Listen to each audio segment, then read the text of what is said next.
You're watching Morning Live Sport, and if you've just tuned in, you're tuning in for a very exciting interview. Former Cheetahs rugby player Rayno Nel, he's made history. He has become the first African to win the World's Strongest Man competition, and he edged out defending champion Tom Stoltman in a dramatic finish. It took place in Sacramento, California. Now, the 30-year-old South African claimed the title in Sacramento with just half a point, toppling three-time winner Stoltman in what was the first victory by a rookie at the event ever since 1997.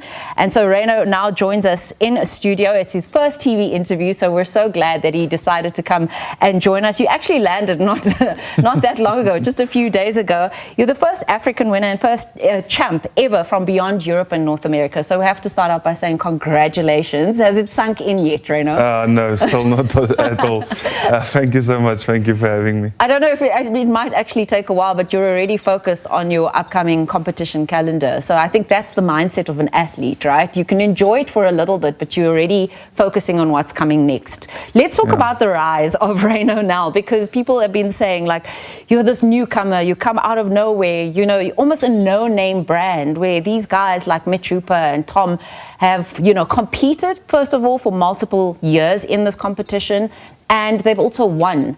You said that you'd never expected to even just get beyond the final. When did you realize that you could take this thing?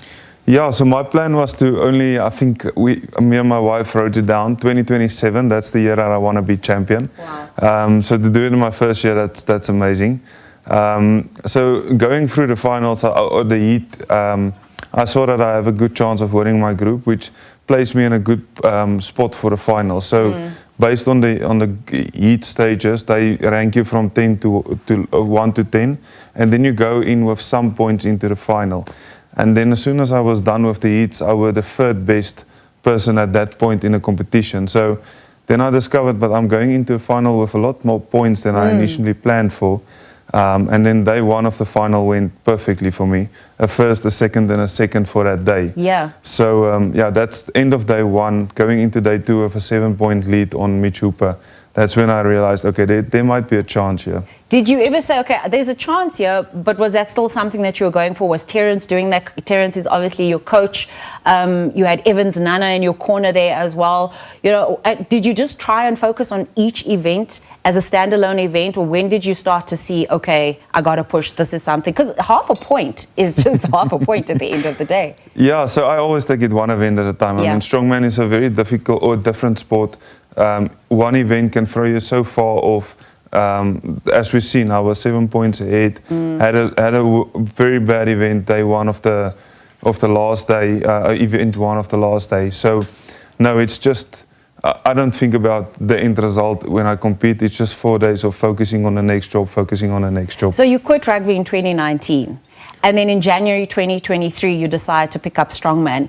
You had a desk job, you're an engineer, but you had some influence, you know, perhaps even growing up. But for viewers that don't really know your story, just share, you know, how you got into strongman. Yeah, so initially I grew up in Uppington. So Gerrit Badenhorst, big legend in the sport, he went to Uppington a lot and do demos, and they were yearly at the KRV, a yearly strongman competition, which I also every year went and watched. So I knew the sport in my back of my head, but never thought I'm going to compete in it. Stopped with rugby 2019, took my desk job, which I love. I love being an engineer. But it's just something missing. I just wanted to be a competitive athlete. It's just, I think it's just my call in life. And it was a light bulb moment, sitting with the family, the in-laws in Jeffreys Bay in the year 2022. And I told them, I think I'm going to start strongman. It took me a year to actually start doing it. How did they respond? No, they looked weird at me. Because, I mean, give people a sense. You did some powerlifting beforehand. Your coach, Terence, said, you know, the first time he saw you deadlift, you lifted 300 kgs. And just to give some people out there some references, in the competition for the max 18-inch deadlift, you lifted 490 kgs. Eddie Hall broke that record with 500 kgs. A polar bear is 500 kgs, to give people a sense of what you were lifting.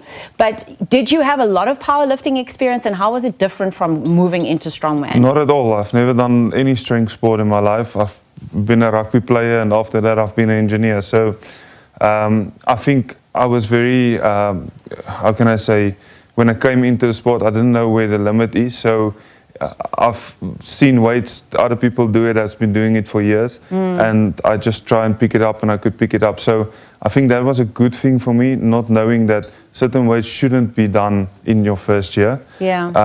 So ignorant is the word I'm looking for. So I was very ignorant in the sport. But yeah, I learned from scratch 2 years ago. Or maybe naive, that naivety, you Yeah. could approach it with a different, aspect and mindset. It seems like you're a specialist from the ground up. If you look at the Flintstone press, is that something that you definitely want to improve, your overhead pressing? Is that what you feel is your weakness? Yeah, definitely. I think of all the overhead, because we have a max dumbbell, one-arm dumbbell press, log press, of everything they could have placed in there, Flintstone press was probably the worst for me. Luckily, it didn't cost me the title. But yeah, it's definitely I'll work on for now. Flintstone press was at the Arnold's earlier this year where I didn't compete. Okay. So all the top guys have been training it for almost 4 months. And I had like 4 or 5 weeks to train for it. So not making excuses, but it's something, if I spend time on it, then definitely I'll improve on it. So obviously everyone wants a piece of Rayno Nel now, and we've run out of time in our interview. What is next up? Which are the competitions that you're preparing for within the year? And then what's the goal now that you've won?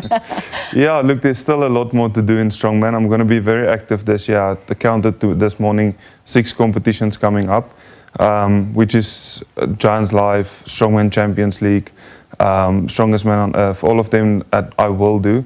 Something I look forward to is the end of the year we have the Strongman Champions League final, which I won last year. It's going to be this year at Sun City in South Africa.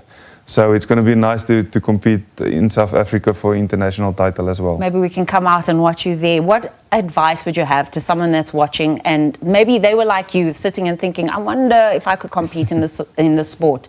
It's not a big sport in South Africa as well. So taking that into consideration, what would you share?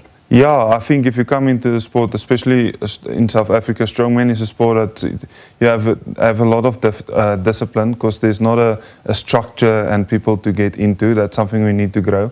But it's a sport where there's age categories, there's classes, so it doesn't matter what age you are. It's a sport that will welcome you. So just as I found a home, it's a sport where a lot of people will enjoy doing. Well, we're wishing you all the best. Congratulations once again for waving that flag high. Africa's been doing so well. South Africa has been doing so well in sport, and we're looking forward to seeing how you compete for the rest of the year, and then go and get a second one, when that competition comes around again. And also looking forward to chatting to you just a little bit longer in terms of how your training has been evolving and what you're planning to do in your career moving forward. Thank you so much. Thank you for having me on the show. So we've been chatting to the world's strongest man for 2025. He came out of nowhere, Rayno Nel. As he mentioned, he hails from the Uppington area, and then he made his way to Johannesburg. He's only been training for 2 years, picked up the sport just a short while ago, and then goes out and makes history by etching his name into those history books as well. Chatting to him about his career and chatting to him about the competitions that he's looking forward to as well.